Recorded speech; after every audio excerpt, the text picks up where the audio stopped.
Hi, my name is Marsh, and this is Accounting for Dummies. That's you. In this video, we'll be going over what it means to be an accountant. But what is accounting? The definition of accounting is the process of recording transactions that occur within a business. There are four main types of businesses that we are going to talk about: sole proprietorship, partnership, corporation, and LLC. First, a sole proprietorship is an unincorporated business that is owned by a single person. A partnership, on the other hand, is when two or more people share ownership of the business. A corporation is considered a legal entity that is separate from its owners.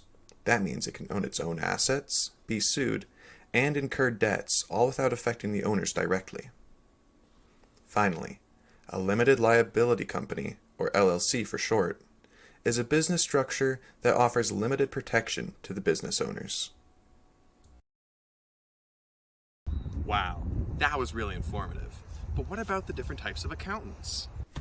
There are four main types of accountants: CPA, CGMA, CMA, and CFP. A CPA is a certified public accountant. These accountants are licensed professionals and accountants for the public.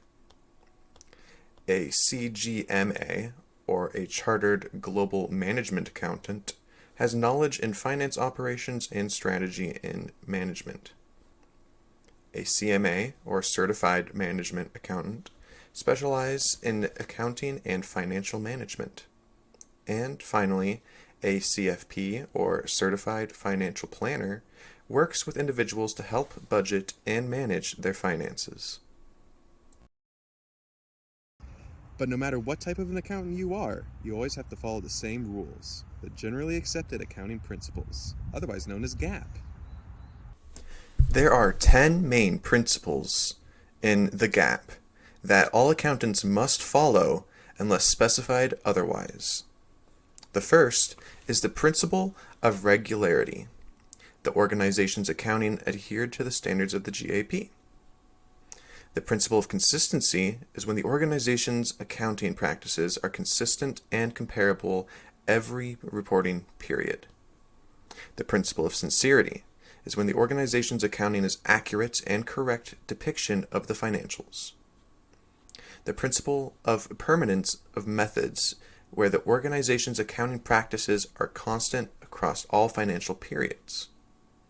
The principle of non-compensation is when all aspects of an organization's performance are fully reported with no prospect of debt compensation. The principle of prudence, where the accounting entries are timely and realistic. The principle of continuity. Short-term and long-term classifications of financial information are based on the idea that the entity will remain in business.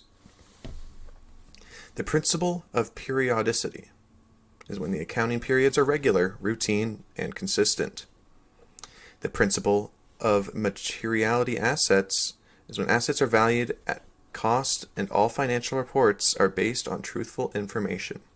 And finally, the principle of utmost good faith is that when every person involved in the accounting process is acting honestly. Now that you know the rules, you need to know the equation. Assets equals liabilities plus equity. We need to keep this equation in mind whenever we're creating our financial statements. Such statements include the income statement, the balance sheet, and the statement of owner's equity. Now that we know how to record our transactions, how do we close our statements? First, we close revenue and expenses into the income summary. Next, we close the income summary into the owner's capital account. And finally, we close the owner's withdrawals also into the owner's capital account. Along with the general journal, there are 4 special journals that accountants use to keep track of specific things. These include sales, purchases, cash disbursement, and cash receipts. Accountants may find themselves working for a variety of businesses. Some may use a periodic inventory system or a perpetual inventory system. Periodic is when a person may have to do a physical count to keep inventory, whereas a perpetual inventory system automatically keeps track of any goods sold or received. Many smaller businesses use periodic, while larger use perpetual. Another key part of being an accountant is understanding internal controls. A business can achieve its internal controls by addressing its 5 components.